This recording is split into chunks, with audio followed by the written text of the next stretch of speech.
Alright everybody, what's going on? Winter Kills here, and welcome to a brand new episode of One Deck One Month featuring Earth Machines. I hope you all enjoyed last week's episode, and a quick reminder to go check it out if you haven't already.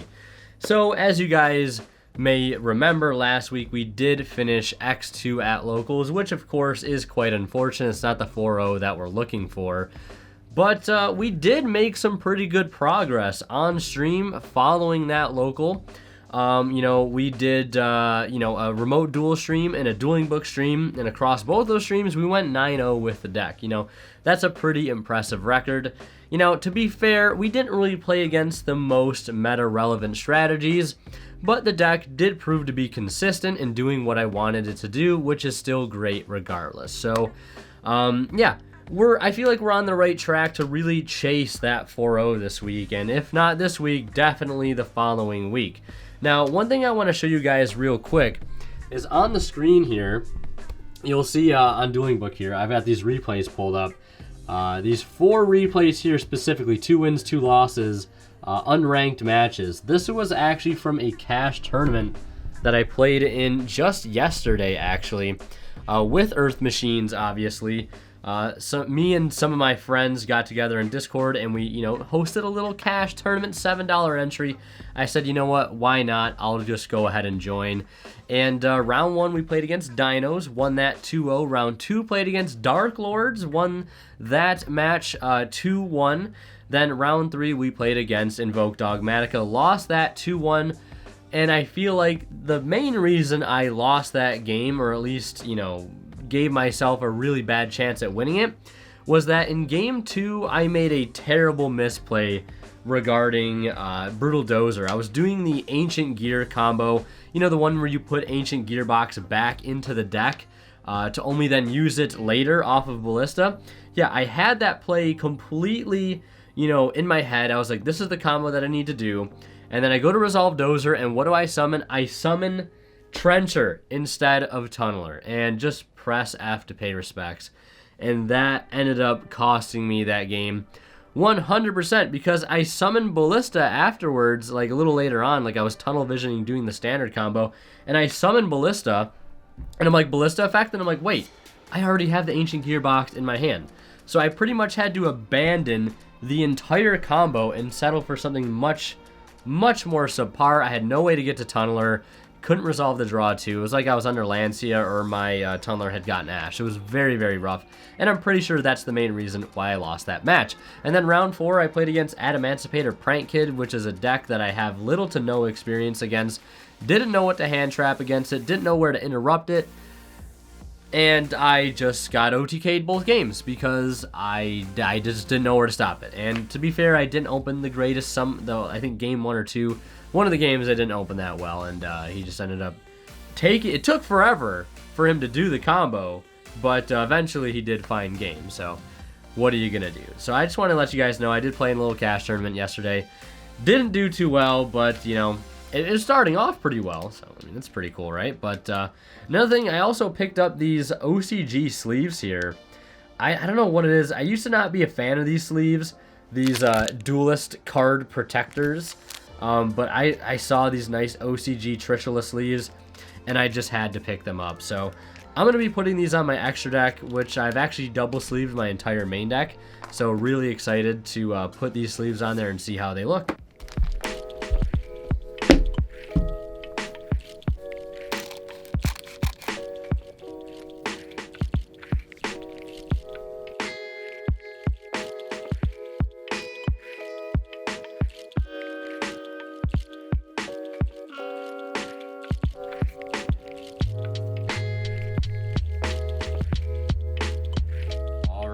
There it is, the entire extra deck fully sleeved up, rocking those beautiful Trish sleeves.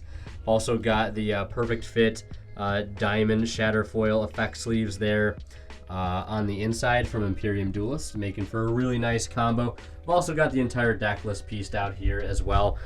Sometimes I do that to help me brainstorm a little bit, I guess.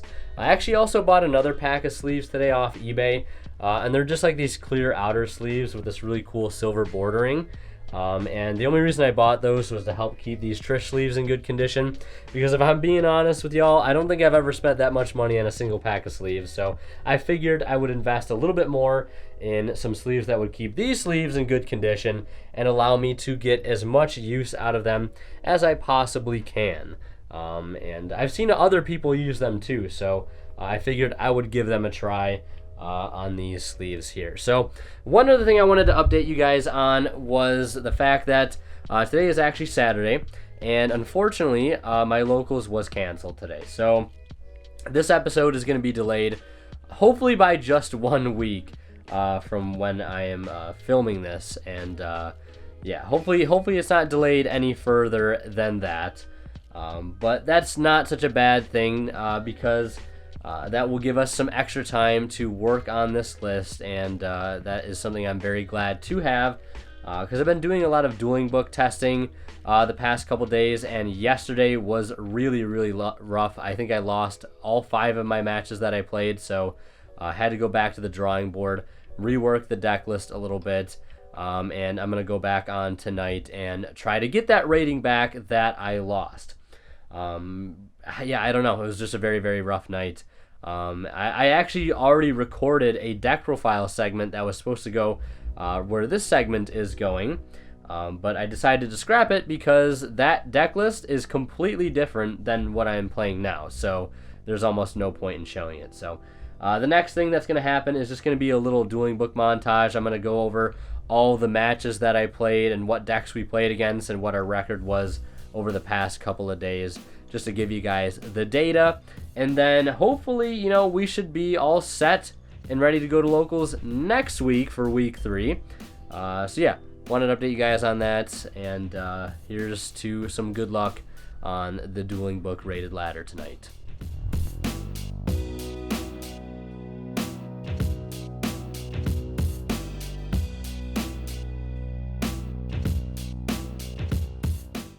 Alright guys, welcome to Saturday. Yes, it is now Saturday yet again. So over the course of the week, as I said last time, I was going to focus on grinding a lot on dueling book to try to get some rating back. And we did manage to do that. I think the last time I talked to you guys here, I had just finished a cash tournament, and I think I went X2 there. And then I think I went on like a 10-game losing streak, and then eventually recovered from that. I think in total, over this past week, I've played about 33 matches on Dueling Book. I'll go over like a quick analysis of like win-loss ratio and what I played against. I don't have time to do that segment right now because I'm going to be leaving for locals in probably about 20 minutes or so.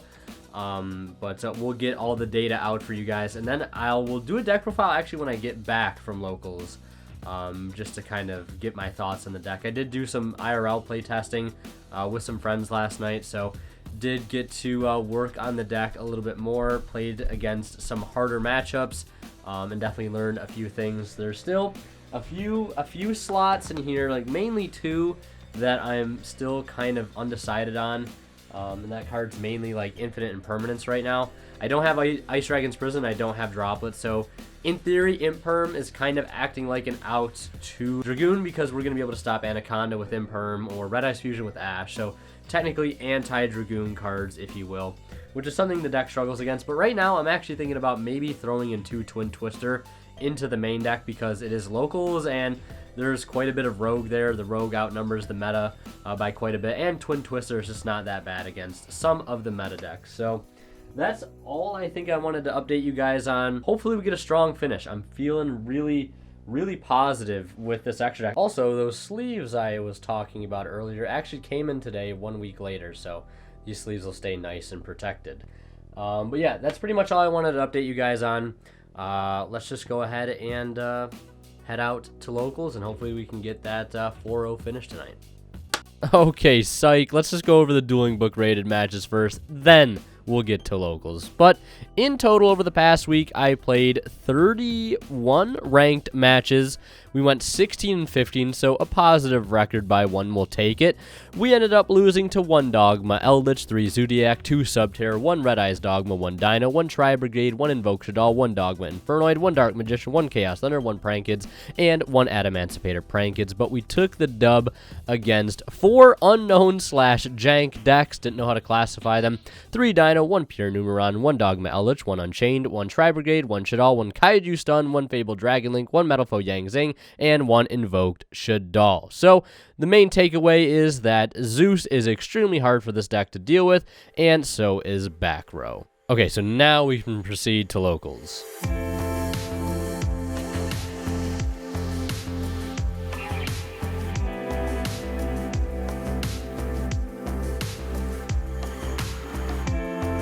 Alright, we are at locals just after 6 o'clock. Let's go ahead and get in there and get set up.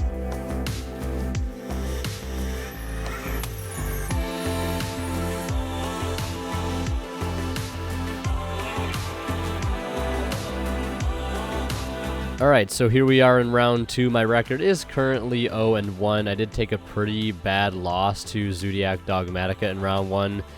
It was really, really rough. We'll talk about that, though, when we get into the recap. So here we actually ended up playing against Tenny, a deck, if I'm being totally honest, I really wasn't expecting. Our opening hand is kind of nice. It's Torrential, Trencher, Cruncher, Strike, and a copy of Dozer, so feeling pretty confident that we can at least combo through a little bit of interruption. So we're going to start with Cruncher and activate his effect, and I believe my opponent immediately hits me with the Ash, which again is not a big deal because we do have the Dozer in hand for a follow-up to hopefully do the complete uninterrupted combo at this point. So Dozer's going to resolve, and machines will go burr.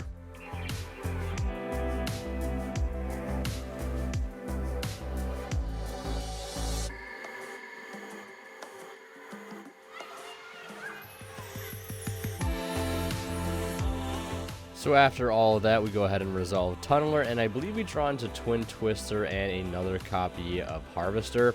So we set the Twin, the Torrential, and the Solemn Strike, and of course we get our End Phase effect to add back off of Bullet, and we will add back the Cruncher. I probably should have added back the Dozer here, since the Cruncher is most likely going to be dead. I don't know why I did that, but it is what it is. Our hand is pretty stacked to this point. So my opponent gets started with the Flawless Perfection of the Tenyi, which basically makes all non-effect monster he controls unaffected by monster effects, and it makes it so anytime I special summon an effect monster while he controls a face-down monster or a non-effect monster, he gets to draw 2 cards, which could be, potentially problematic during a combo, allowing him to essentially resolve Pot of Greed to see into hand traps, could be a little problematic, but we've got the Twin Twister set, so we're feeling pretty good about that.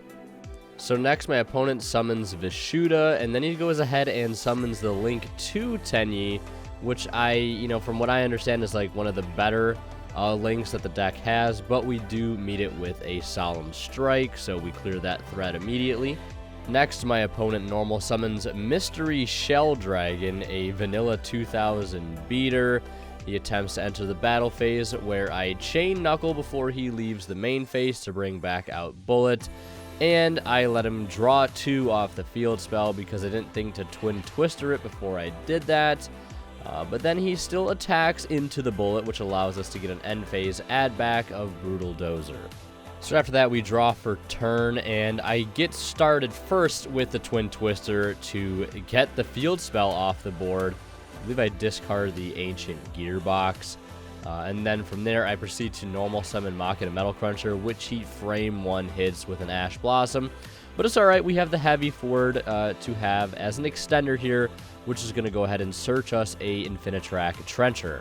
And then from here, we just do a pretty cool combo. So we use the Trencher in hand to tribute the Cruncher, link the Trencher for Goliath, use Stormer to send the Goliath. Goliath will reattach, allowing us to search with River Stormer for a copy of Fortress. We then pitch Fortress and Harvester to summon back the Fortress. Trencher banishes itself to bring out the Harvester. Harvester searches us an extra copy of Drill. And then we use Harvester's other effect to target the Fortress to make them both level 9 to make Enter Blathnir. Enter Blathnir will banish his Shell Dragon. Then we use Knuckle Engrave by sending off the heavy forward we have to summon himself back, slap a Gaia Charger on top of our River Stormer, which I gotta say has been kind of clutch lately. And then we go into the battle phase and swing for 26, 29, and 15, leaving him with just 1,000. Then next turn he draws return and scoops, and we head into game 2.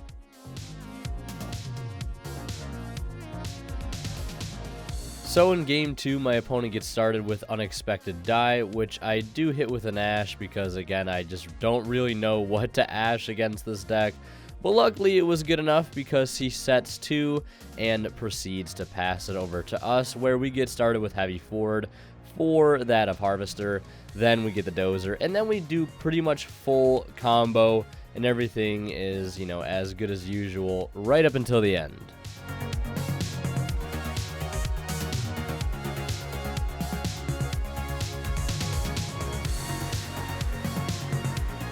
So after summoning my Fortress, my opponent does have Nibiru for me, which is a little unfortunate, but not so unfortunate because he did wait to Nibiru until I had a Knuckle on the field, which is going to give me a pretty good chance to recover here since I do have a Heavy Forward on the board. So I do send Heavy Forward to bring Knuckle back just so I have the opportunity to recur Bullet during his turn, and, potentially be able to get more add-backs off of Bullet.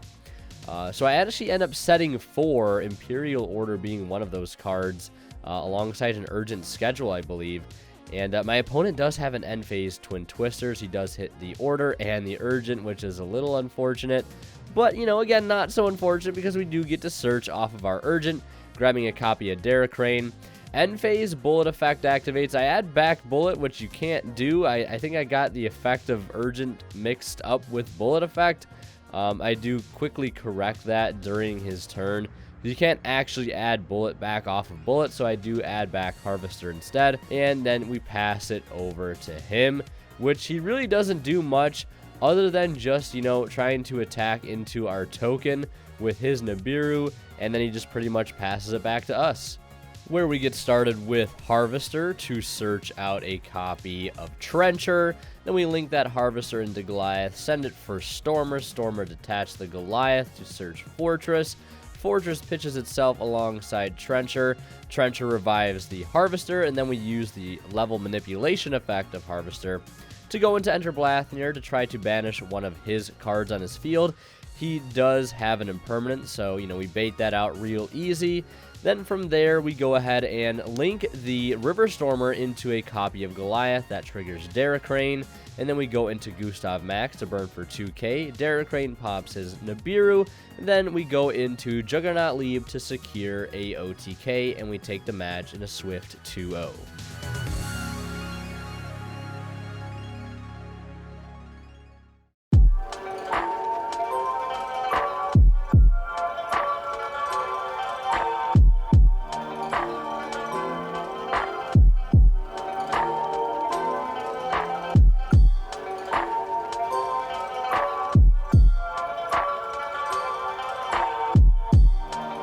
Okay, so here we are in round 3 with a record of 1 win and 1 loss. We're on the feature this time, and we're playing against Virtual World.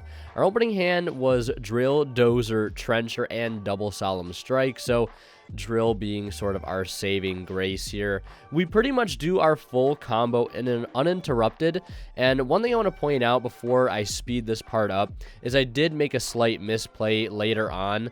I used Trencher to revive a Infinitrack when I didn't need to because I had an extra Drill on board, so I could have just linked off the Drill and the Goliath into Knuckle instead of wasting the Trencher. So that's one thing I want to point out, but let's just go ahead and speed up through our combo.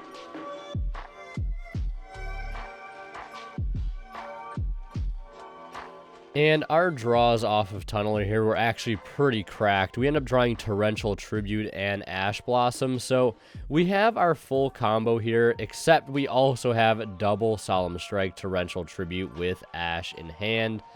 And yeah, it's a pretty solid board if you ask me. The only thing that can make it better is, if we had a number 81 on the field, but maybe that's too much to ask for at this point. So our opponent gets started with Kowloon, and just basically goes off doing some Virtual World things, goes for the Chuche. He then follows that up with a Foolish Burial Goods to dump King Long to the graveyard. He tries to use its effect in grave. We do hit it with an Ash. Then from there, he goes ahead and activates a King Long from hand to try to banish a Virtual World spell from the grave to negate Knuckles' effect. From there, I'd Chain Knuckle to bring back Bullet. And after that, he just sets a few cards, and that does it for his turn. And on our turn, I would buckle up because it's time to go on a pretty crazy combo line here through some back row. So we start with Harvester. Harvester searches us a copy of Dozer.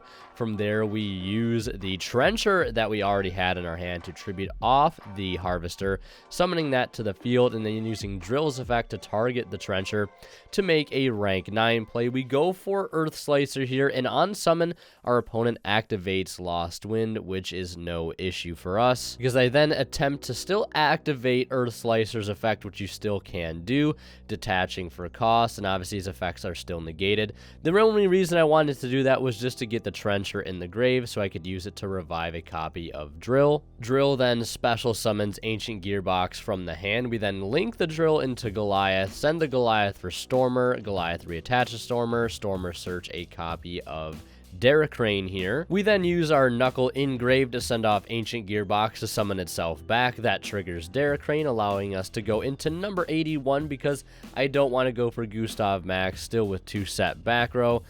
Then I believe he has Crackdown. We do activate number 81 on itself to protect. Derek Crane pops the Chuche. And from there, we go ahead and slap a Gaia Charger on top of our River Stormer, coming in clutch yet again. And he tries to use the Chuche on our already protected monster, and he just scoops there regardless because we just have plenty of damage on board already.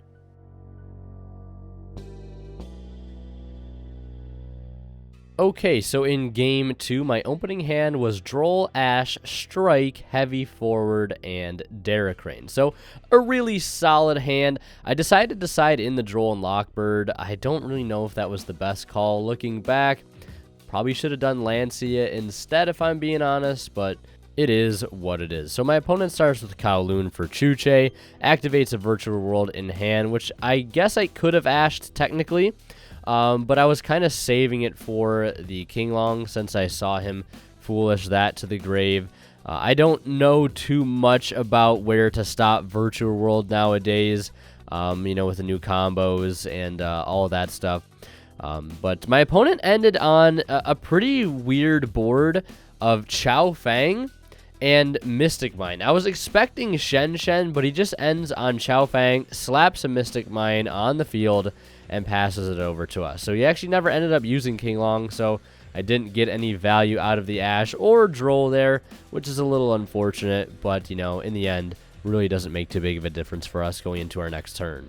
So with seeing Mystic Mine on the field already and him only having 1 monster, there's really not much I can do in terms of comboing. So I set a Solemn Strike, an Urgent Schedule, and normal summon Anchor Drill, and proceed to the end phase where Mystic Mine will self-destruct. So during his turn, he starts with the King Long Engrave finally, and I do get to use the Ash there. Then other than that, he goes ahead and attacks over the Drill with Chao Fang and slaps another Mystic Mine onto the field and again passes it back to us. However, my turn really isn't too extravagant since I just pass, and then on his turn, he just passes it back to me, where I then on my turn decide to use the Urgent Schedule that I had, where I decide to summon Bullet Train and Harvester to be able to link into Knuckle so I can get that end phase add back, and also leave 1 monster on the field during the end phase to get rid of the Mystic Mine. And unfortunately for me, I forget to add back off of Bullet, so I miss out on grabbing a Harvester.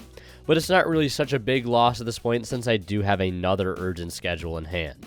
Now on my opponent's turn, he gets started with King Long, trying to negate my Knuckle. I then Chain Knuckle to tag out into Bullet.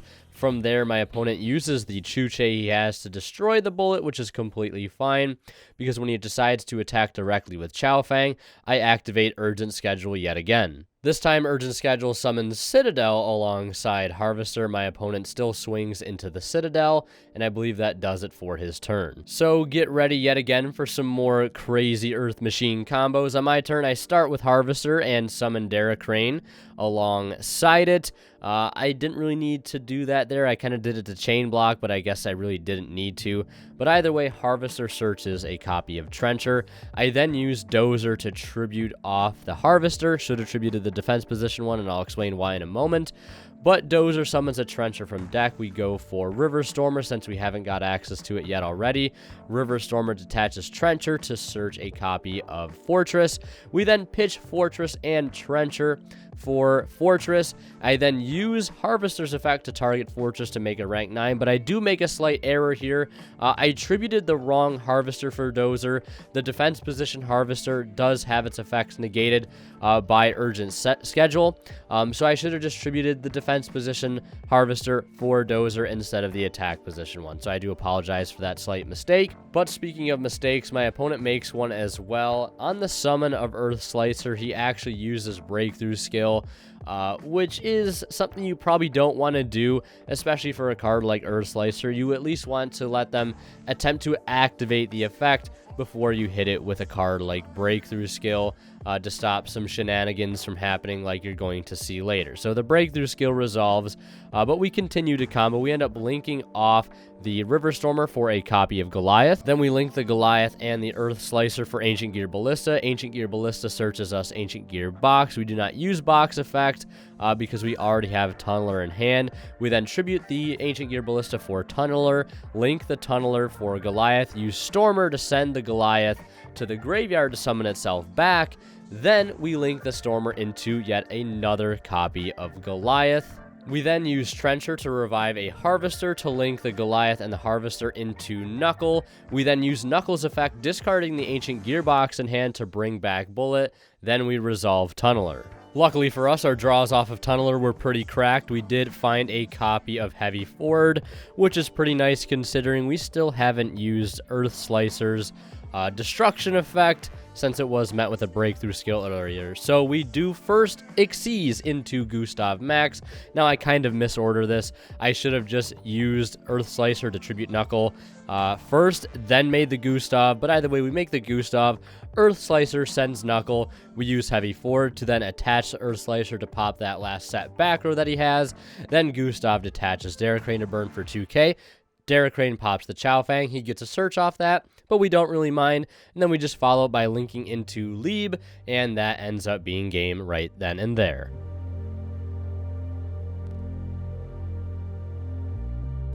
Alright, welcome to round 4. We are currently 2-1, and we're playing against Mutants. That's right, Mutants. My good friend Sheen has been playing this deck for a little while, so he is kind of good with the deck, so I was a little worried that I might just get completely bodied here, because if I'm being totally honest, I don't know what any of these Mutant cards do to this day. So my opponent starts things off with Pot of Extravagance. He does banish 6 to try and draw 2. I do have the Ash, but he does have the D-Shifter. So after that, he just sets 1 and passes. I start by setting 2 and pass. Can't really do too much under D-Shifter, unfortunately. And in the end phase of my turn, he has a Mutant Expansion, which I Ash as well. He then draws for turn and sets 1 and passes. I draw and pass. He then activates another Pot of Extravagance for 2. Unfortunately, I do not have the third Ash here. He then normal summons ST46 and activates its effects. I use Solemn Strike because I don't know what to strike in this deck. But then he follows up with Mutant Fusion. And since I activated a card or effect, he gets to use a fusion material from deck. So he banishes ST46 and a copy of Mist from the deck to summon Synthesis. On summon, he attempts to pop my set card, which ends up being an Urgent Schedule. I chain Urgent to summon both Bullet and Harvester, and on summon I use Deracrane as well, just to get more board presence. He then attacks with Synthesis into Bullet. He then proceeds to play Evolution Lab to summon back ST46 and use its effect to summon an Arsenal, and then passes it over to me, where I attempt to use Harvester, targeting Deracrane for cost. Now, yes, Harvester is negated here because it was summoned off of Urgent Schedule, but I can still activate its effect to at least make my opponent think that I'm going to get a Zeus on board, and luckily for me, my opponent does take the bait, and he activates Arsenal's effect to banish one he has and to banish my Derrick. Now, luckily for me, he didn't banish the Harvester, which ends up being really clutch. So after that, I used Twin Twister, pitching Trencher to the grave to hit his 2 back row. Hits the expansion and a set droplet. I followed by using Trencher and grave to summon back Harvester to search Dozer, then proceed to do full combo.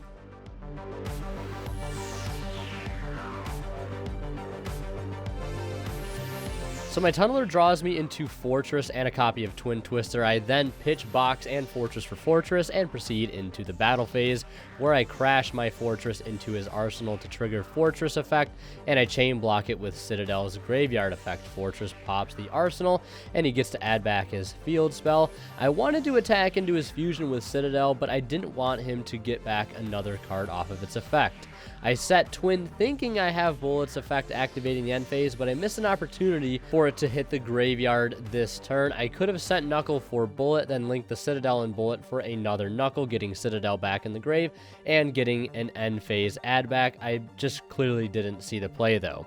I then pass it over to my opponent. He starts with Evolution Lab, summons MO5, uses its effect to search ST46. From there, he then normal summons ST46 to search Expansion. He then attempts to enter the battle phase, but before he leaves main phase 1, I use Knuckle to bring back Bullet. He then sets Expansion and passes. I start with Trencher and Grave to bring back Harvester. I use Harvester to search Drill. I then normal Drill to bring out Dozer. I don't use Dozer's effect though, however, but I do use Drill to target Dozer to make them both become level 9. I summon the Earth Slicer, and I activate its effect targeting his set card and his Synthesis. He then chains Expansion to add MO5 and uses Expansion to also save Synthesis upon resolution. I then link Slicer for Goliath and use Stormer to send Goliath to summon it back, then use Stormer to search Cruncher, which I then pitch to summon Fortress back. I then use Harvester to make Enter Blathnir. With Fortress, Enter Blathnir banishes MO5 because he does chain Synthesis to make it unaffected by monster effects. I then overlay Bullet with Citadel for Gustav to burn for 2k. Then I summon Lieb to secure the game by attacking over his 2 other monsters. Game 3, my opponent starts with a draw phase E Telly to summon MO5 to search Arsenal. He then uses MO5 to summon Beast, and then follows that up with Evolution Lab to summon ST46, and then he uses that to bring out Mutant Mist.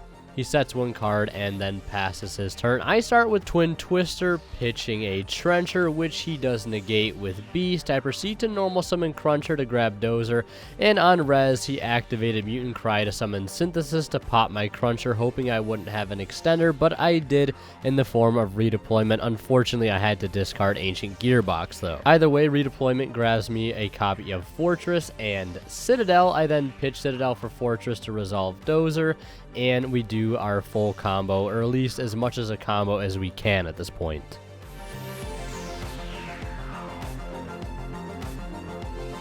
After I resolve Tunneler, I set 2 in the end phase. I get 1 back off of Bullet, then pass. My opponent starts with Extravagance for 2, which is really strong. He then normal summons ST46 to search Mutant Cry. He then uses ST46, and I chain Knuckle. He brings out Arsenal, and then plays Cosmic, hitting my set Twin Twister.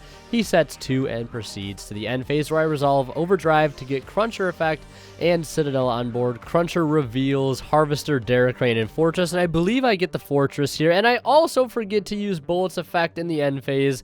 I can't believe I did that.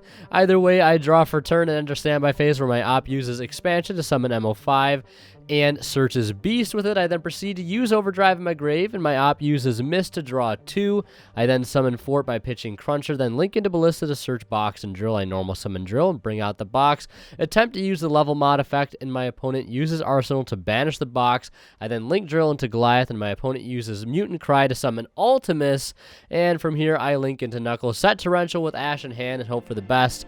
My opponent uses MO5 to bring out Mist. He turns Synthesis to attack. I chain Knuckle, and I try to bring out Bullet, but he has called by for it, and unfortunately I do lose game 2. So as we start game 3, we don't have much time left on the clock. I obviously start by going first and lead with a copy of Heavy 4 to search Harvester, then Normal Harvester to search Tunneler, then I resolve Dozer and go off with our standard combo. After I resolve Tunneler, I set 2 and add back off of Bullet and pass. My opponent starts by setting 4 and passing his turn. I see this and decide to use Knuckle to bring back Bullet before he leaves M1. Now at the start of my turn, time is called, so I basically have the main phase to try to get a change in life. So I proceed with Harvester and grab Dozer, then Link for Goliath to send for Stormer. Goliath reattaches, and then Stormer searches Fortress. I pitch Fortress, Drill, and Trencher for Fortress, then use Trencher to revive Drill. Drill summons the box. Drill targets box to level mod for level 8, and I Ixies into Dingirsu to apply more pressure and force out some back row. On the summon of Ding, my op chains Trap Trick for waking the dragon, then chains Droplet, sending Trap Trick and Mutant Cry to negate my Fortress and Ding. He also chains Expansion to summon MO5, which I do have the Ash for. After all of that, I use Overdrive to target my Fortress to summon Citadel from the deck, to overlay with Bullet to make Gustav, to burn for 2,000 to win in time, allowing us to finish locals with a 3-1 finish. Alright, so we just finished round 4 and went into time, but Gustav Max luckily secured us the win. We had a Gaia Charger on board to be able to do some piercing damage as well, so we had the game on lock, I think, pretty much regardless. My opponent didn't open too well in game 3 against the Mutant strategy, which is unfortunate, but we still take the dub, and we finished 3-1 today, so we get some credit. Not that 4-0. We got absolutely dumpstered round 1, which is really unfortunate. You guys will see that. But yeah, the Mutant deck is very, very cool. I'm surprised more people aren't playing it, and I'm really excited to see what support it gets in the future, because I definitely think it has a lot of potential. And my friend I played against saw on the Mutants 100%. So yeah, that is going to wrap it up for locals. It's just 10 o'clock right now. We're going to get our store credit, and we're going to get out of here. Yeah, Cruncher chaining 1, Citadel chaining 2. I gotta say, I've been doing a lot of remote duels lately, and I just did 2 more remote duel streams this past week, and I just love it. Remote dueling is actually a lot of fun. I don't know why I waited so long to do it, but I'm really glad I started doing it, because it's just like a really fun thing to do, and it's a nice break from Dueling Book. And speaking of remote duels, I was thinking about actually making a video regarding on like how I set up for remote duels. Like what camera I use, and like what cameras I would recommend, and like what specific mounts maybe. Yeah, so if you guys want to see a video like that, definitely let me know, because I was actually thinking about filming a sort of like how-to remote duel video very, very soon. But as you guys could probably tell, a few days have passed since locals. It is now Tuesday night, and we're just gonna go ahead and give a quick sort of like recap on how locals went. And then we're going to give a deck profile, and that's probably going to be it for this episode. Alright, so before I get into the recap, I just want to mention something real quick, and that's that you guys have probably already noticed that we've already gone over all of the match footage. And the reason we did that is because I kind of like going over the footage and our matches sort of as they happen during the local segment of the video. I think it just fits better. I think it makes much more sense, and I think it just gives more depth to that particular segment, instead of it just being a couple shots of B-roll and then boom, we're back here going over the matches. I just think it personally fits better. But let me know what you guys think. But yeah, so obviously we went 3-1. Still not a 4-0. It's unfortunate, but you know, we'll take a 3-1. Definitely can't complain about that. And the only thing we ended up losing to was the match I didn't record, and we lost to Zoo Dogmatica, the same Zoo Dogmatica player that we lost to the previous week. Yeah, that deck is just a hard matchup, and I'm sure you guys saw in the Dueling Book segment where I went over all the matches that I played in, I took several losses to Zodiac, because Zeus is just a hell of a card. It really is, and playing through back row on top of that is also very hard for the deck to play through. Didn't see Twin in that matchup. It's unlucky, but I'm sure it would have helped a little bit to help play through like impermanences and strikes and punishments. It just not only did he have Zeus a lot, and did he have really good setups with Trident and everything, he just had plenty of hand traps, plenty of back row to make sure I literally couldn't play. And, you know, to make things worse, my opening hand, that very first match, the first game against Zoo Dogma, I drew the worst hand I drew all night. And it happened to be that very first hand that I drew. I mean, I guess it's good that we got the sort of the bad luck out of the way right at the beginning, but yeah, we lost that game very quickly because of a bad hand, and he just opened the stones pretty much both games, if I'm being totally honest. So no surprise there to see a very swift 2-0 loss against Zoo Dogmatica. The only thing we can do is try to prepare for it better in the coming weeks. And I think we definitely have a better equipped main deck and side deck now for that particularly. We'll just need to kind of win die roll, I guess, because that's a very die roll dependent matchup. If he gets to go first, sets up, you know, a Dryden, Punishment, Imperm, Ash in hand, like that's just going to be hard to play through no matter how you look at it. So, yeah, not much to say else about that. Round 2 we played against Tenyu. It was basically free. The deck really doesn't do much. Round 3 we played against an interesting Virtual World deck. I don't think it was up to par with what a lot of Virtual World players are on right now.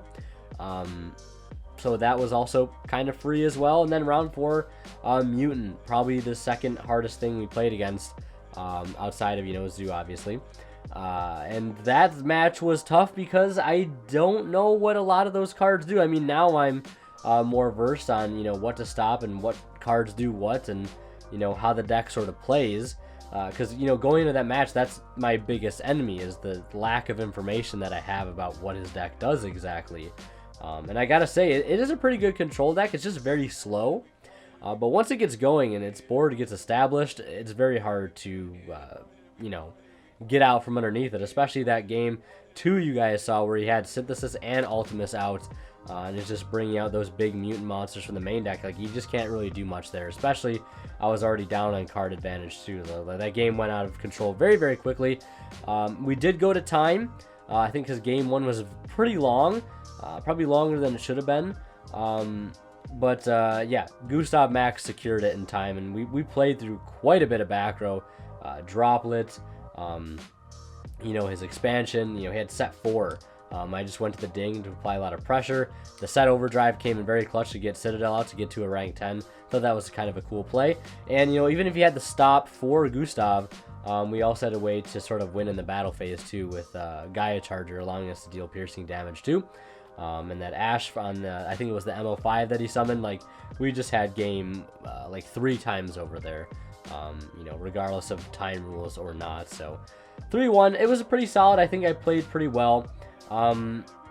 Overall, yeah, it's just that Zoo Dogmatica matchup is still just very, very tough. But now let's just go into the deck profile.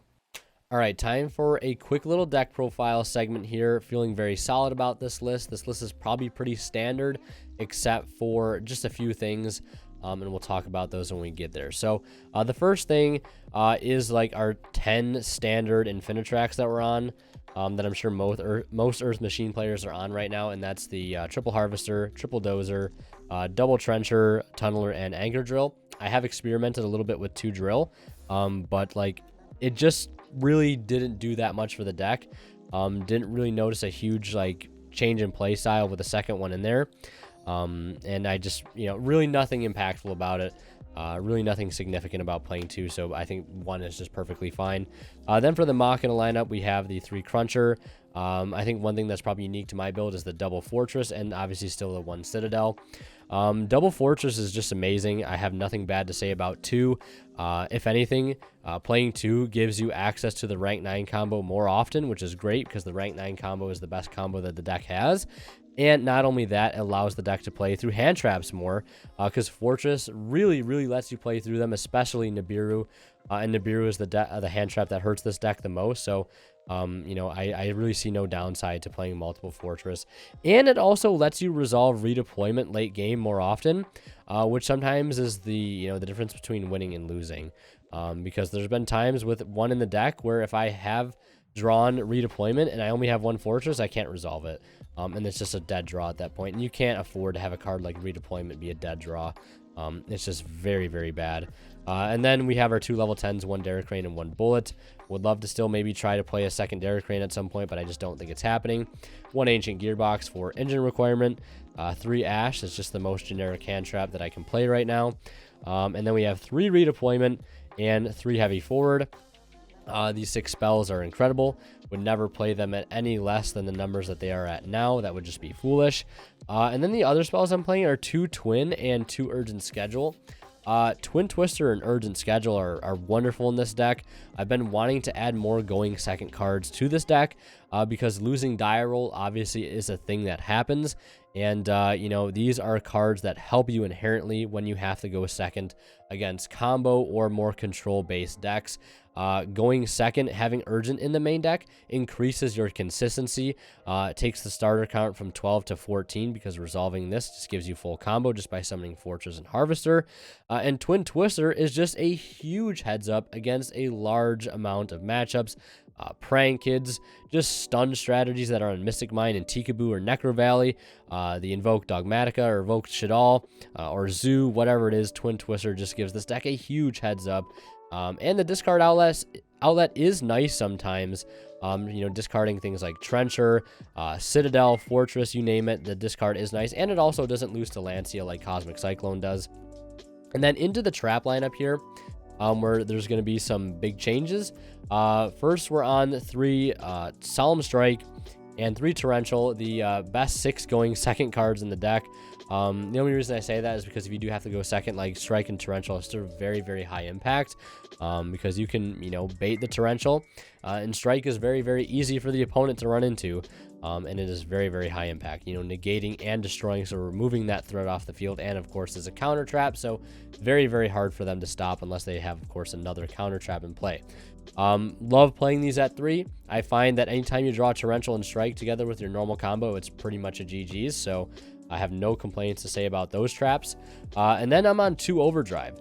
The only reason I'm on 2 Overdrive is just because, like, it was the most cuttable trap in my opinion. I find, you know, that the job that Overdrive does in terms of getting Citadel, Strike and Torrential can do, and sometimes they do it better. And this card going second is really, really bad. Like, this is like the worst card to see in your opening hand if you have to go second. The thing I'm liking more and more about Overdrive is its graveyard effect. This is the one reason I kind of want to try Foolish Burial Goods in the deck, and I think I'm probably going to test it out. I've been talking about trying it. I haven't tested it yet, so I think that's definitely going to be something that I do.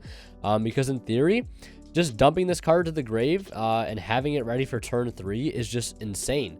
Or even if you have it turn 1, just to be able to draw 3 in the normal combo to, you know, draw into more traps and more interruptions is just the difference between winning and losing. And this card does have the tendency to make bad hands worse. Not to say, you know, Foolish Burial Goods couldn't do the same thing. But, you know, at least if I see Foolish Burial Goods, you know, it can give me the chance to possibly draw something, whereas this card really isn't going to do me anything on its own turn 1. Unlike Foolish Burial Goods, that could potentially do something. So that's it for the main deck. Extra deck is pretty standard. For the links, we just have 3 Goliath, 1 Ballista, and Double Knuckle. Still swear by the Double Knuckle. If you know, you know. I think it just gives the deck a lot more flexibility and a lot more chances to be able to close out games. And then for our Ixies, we have 1 River Stormer, 1 Gaia Dragon, 1 Dingirsu, 1 Earth Slicer and Enter Blathnir, 1 number 81, 1 Gustav Max, 1 Juggernaut Lieb, and 1 Zeus. Yeah, everything is pretty standard. I've been loving the Gaia Dragon. It lets the deck put on a lot more pressure, and I find myself summoning it way, way more. So really happy to have it in the deck. And a lot of times that you make the Gaia Dragon, you're just going to slap a Zeus on top of it. So it lets you put more pressure and gives you, you know, more access to Zeus, which is great because Zeus is just literally cracked. Ding is incredible. Wouldn't cut Ding for anything. Love the double rank 9s. Yeah, just a really solid extra deck, and, you know, really, really liking it. Not missing the Beatrice, not missing the BLS link, not missing those whatsoever. I do want to maybe try Geargian X because there were some like cool combo lines that was coming up where you could resolve Geargian X turn 1. Obviously not to search Cycle Reader, but maybe to search some other extenders. But, you know, there's really no other good extenders that I've found yet to search off of the Geargian X. Now the side deck here, obviously dependent on your locals or whatever you consistently play against. 3 Lancia, double Droll, the triple Dark Ruler, The third Urgent. Then we have 3 Anti-Spell and Imperial Order. This is something me and a few other friends were talking about to, put in the side deck to give the deck something that's a little unfair, because it just kind of needs that little something in the side deck that just like outright is like a bomb card to see against certain decks, and this card is definitely that.